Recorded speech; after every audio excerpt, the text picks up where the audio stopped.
Hello, everyone.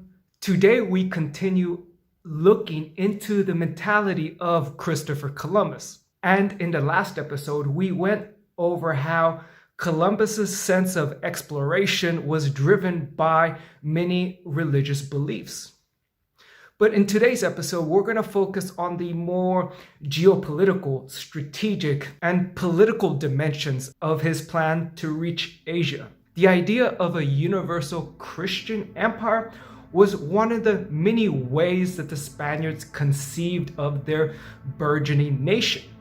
However, it was arguably one of the most popular and therefore strongest ways to conceive of their nation at this point in time.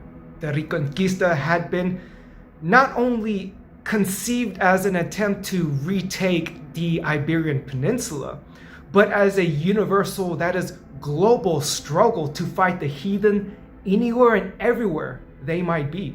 This was a contest for ultimate supremacy. And as we saw on the last episode, the end of the Reconquista, along with the Spanish monarchs of Ferdinand and Isabella, all led to a belief in Spain that this was the beginning of the end.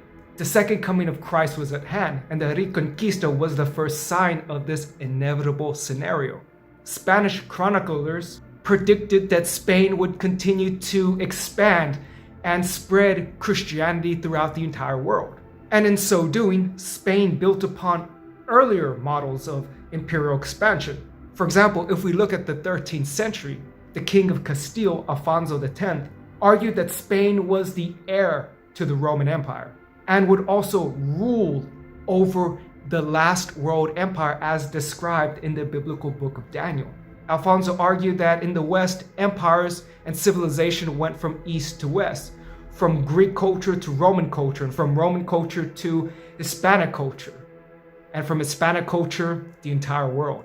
He argued that this eternal empire began with Jupiter, that is Zeus, and then was passed on to Aeneas, then Alexander the Great, to the Roman Caesars, then to the Holy Roman Emperors, to Frederick I of Barbarossa, Frederick II, and he claimed it would end with himself.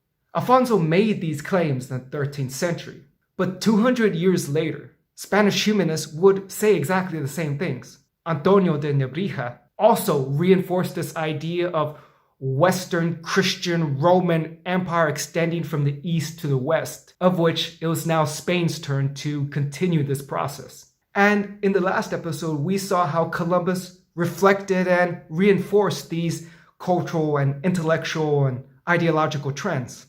In fact, we could see that in several instances, Columbus compared the lands he had won to the conquest of the Greeks and the Romans. He wrote, quote, "I call upon he who has read the histories of the Greeks and the Romans to testify if, with so little effort, they enlarged so much their territory as now your highnesses have enlarged the territory of Spain with the Indies." Elsewhere, he wrote, quote, "I had read that the lords of Castile had never gained lands outside Castile itself, and that this was another world, the one for which the Romans, Alexander, and the Greeks strove to gain." In many ways, Columbus himself thought of himself as completing what the ancients sought to do, what they only aimed for, that was now within the reach of Spain and Columbus. And so Columbus sought to create a universal Christian empire, that is, an empire ruling the entire world. Now, as we saw in the last episode, Columbus was obsessed with the idea of regaining Jerusalem. In fact, part of Columbus's plan was to link up with other Christian nations, including the forces of the Mongol Khans in the east. Now, in the 13th century, the Europeans believed the Mongols to be a significant military threat. At its apex, the Mongols created the largest land empire or contiguous empire in world history. However, as time progressed, they began to lose territory, particularly to the Mamluks and then other Muslim-aligned armies. And the thing to note is that some of these Mongols were Christians. And throughout the 13th century, the Christian Mongol leaders repeatedly sought to contact the European Christians. Europeans and Mongols throughout the 13th century sent envoys and emissaries through land routes. In 1258, for example, the Mongol Khan conquered Baghdad and immediately afterwards sought to cultivate friendly relations with the Crusader states as a means to keep his enemies in check. In 1274, the Second Council of Lyon was held to establish an act of union, uniting the Catholic West with the Orthodox East and the various denominations there, including the Mongol denominations of Christianity. The Mongols even sent delegations to attend this conference. However, more than a Christian unification, the Second Council also endeavored to create an international coalition to launch another crusade. Although these plans never materialized, European and Asian Christians continued to make contact with each other and attempted to forge an alliance with each other. The concept of a Grand Khan ruling a mighty Christian empire in the East was one of the many ideas of Christianity and Christian peoples floating throughout the world, floating throughout Spain. Another of which was the mythical king of Prester John. Europeans during the early stages of the so-called Age of Discovery also believed in another long-lost Christian kingdom besieged and surrounded by Muslims. As Europeans lost their territories in the crusading states, this defeat evoked a sort of reflection and curiosity of long-lost Christian peoples. As these crusades throughout the centuries were launched, repeatedly the Christians had failed in their goal to take Jerusalem. This created a sense of urgency to seek Christian allies. This is why Columbus was looking for the Mongol Christians. But there was also believed to be a lost Christian kingdom somewhere in Africa. In 1310, an Ethiopian embassy reached Europe, touring through Rome, France, Spain, and Portugal. Ethiopian Christians were also, like the Mongols, invited to attend conferences. Another of which was in the 15th century, where Christians attempted once again to unite the West and the East with other Christians throughout Asia and Africa.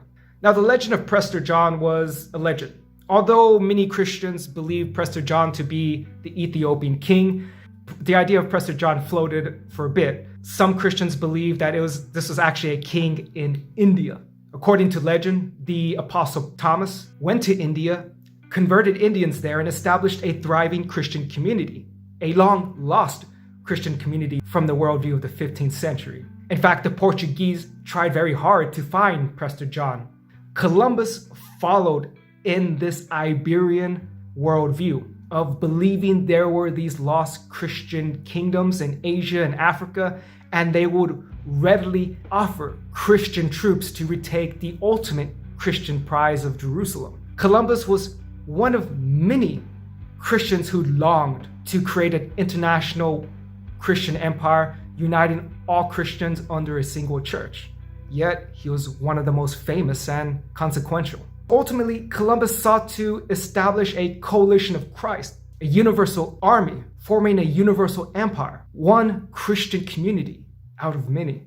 Yet, Columbus would never succeed in his goal of creating this holy coalition. He never found India as he initially thought. However, he did find a people he believed were fit for conversion, exploitation, and ultimately enslavement. Believing he landed somewhere in Asia or near India, he called the indigenous people Indians, and this is also where we derive our name of the Indies or West Indies to designate specific territories of the Caribbean. And the people Columbus encountered had gold, and therefore Columbus believed that he had finally found the funding that Spain needed to launch the war to end all wars, to launch the final crusade that would herald and evoke the second coming of Christ. Yet, much to Columbus's frustration, other Spaniards were not so optimistic that they had found the funding or military resources they needed to pursue this final crusade. Many of Columbus's followers to America had other plans for the American hemisphere.